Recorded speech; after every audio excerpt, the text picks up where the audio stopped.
Hi, this is Derek Symbol-C here at Special Olympics, Missouri, and I am here to draw two winning number names who are going to win $2,500 apiece in the second early bird for the 2024 Drive at Home Raffle.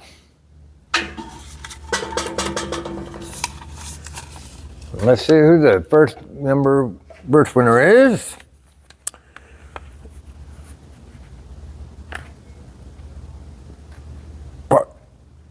Sherry Letzer.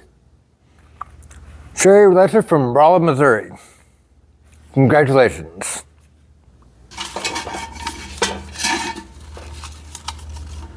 Let's see how our second and last winner is today.